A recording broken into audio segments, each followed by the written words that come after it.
Hello everyone, welcome back to the channel. Today, we're going to talk about 5 reasons why every beginner photographer needs to have a 35mm lens. I'm going to share some of the images I've taken with this lens in the past year and how it has helped me grow as a photographer. Reason number 1, environmental portraits.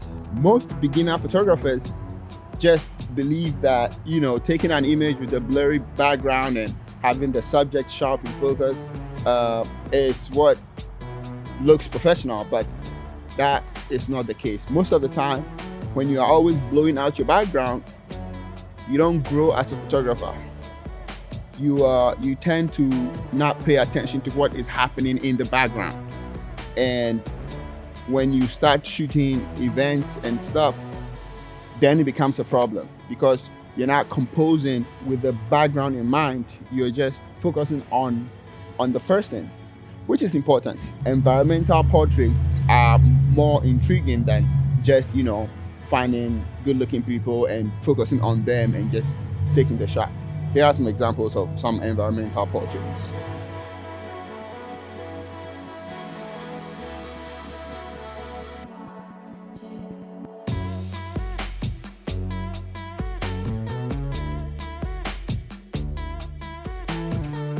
With environmental portraits, you're able to put things into perspective. You're able to make people feel like they were actually there with you. Some people call it the storytelling lens. Now, reason number 2, the 35 is very versatile. And see, it's not that big, it's quite small, and you can use it to capture large groups. You can use it for portraits. You can even use it to create some amount of shallow depth of field, like you see in this picture right here. If you know how to use the 35 and you work your angles, it makes mundane things look interesting. When you shoot from the right angles to tell the story you want to tell, you are able to achieve that. And with that 135 prime, you are able to just walk in, step out, and get different kinds of images. So that's 2, versatile. 3, this one might be a little controversial, but I'm speaking from my experience. So you can comment and let me know what your experience is. But it's better at low light. So I was doing some reading and I realized that I learned that long telephoto lenses, what they do is they actually focus on a small part of the image and then spread it across the sensor. So literally zooming in on the image. So they are working with a little bit of light that they spread across the whole sensor. But a wider lens takes in more light. So with the same settings, let's say you are at f2.8, okay? f2.8, ISO 200, and then you slap on a 35mm. You will get more light coming in than, let's say you have a 400mm lens at f2.8, same ISO, there will be less light. I have done this and I have found this to be true, but there is some text out there that says otherwise. But if you read, you realize that, for me, it's mostly from personal experience. So reason number 4, the 35mm makes you a better photographer overall, because you actually begin to pay more attention to everything else that is happening. And what happens is with time, you develop a healthy pattern of, checking certain things before you take the shot.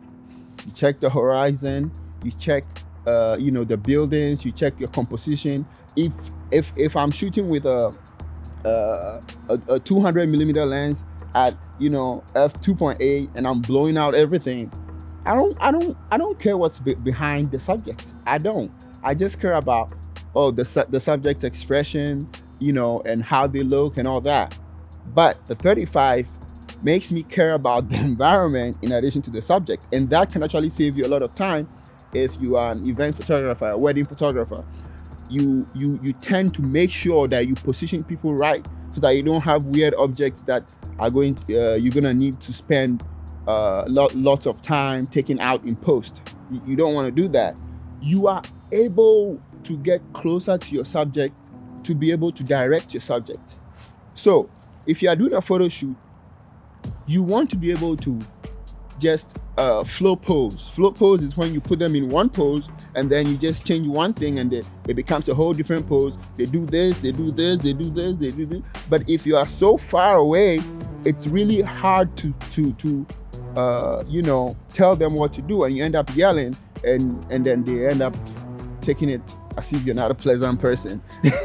But with a 35, you are able to get in there, get close to them, tell them what you need them to do for them to understand it without actually yelling or having to use gestures and stuff like that. And finally, the 35 millimeter lens is small, it's compact, and this is not a very small one. There are much smaller ones, and I actually have an adapter on here. My favorite 35 millimeter lens is the Sigma 35 f1.4. With the 35 millimeter lens, because it's a wider lens, there is less of a shake in the image. So you can actually hand hold, with little tricks like, making sure the camera strap is tight and then you stretch it out. You can actually do so much shooting with this and make it look smooth and cinematic with very little effort. But if you try that with a 50 or an 85, it would be very easy for people to tell that it's shaking and you're not using a stabilizer. All right, thank you for watching. If you've learned anything, if you like any one of the pictures I've shown you today, do well and subscribe, and I have more stuff coming. All right, see ya.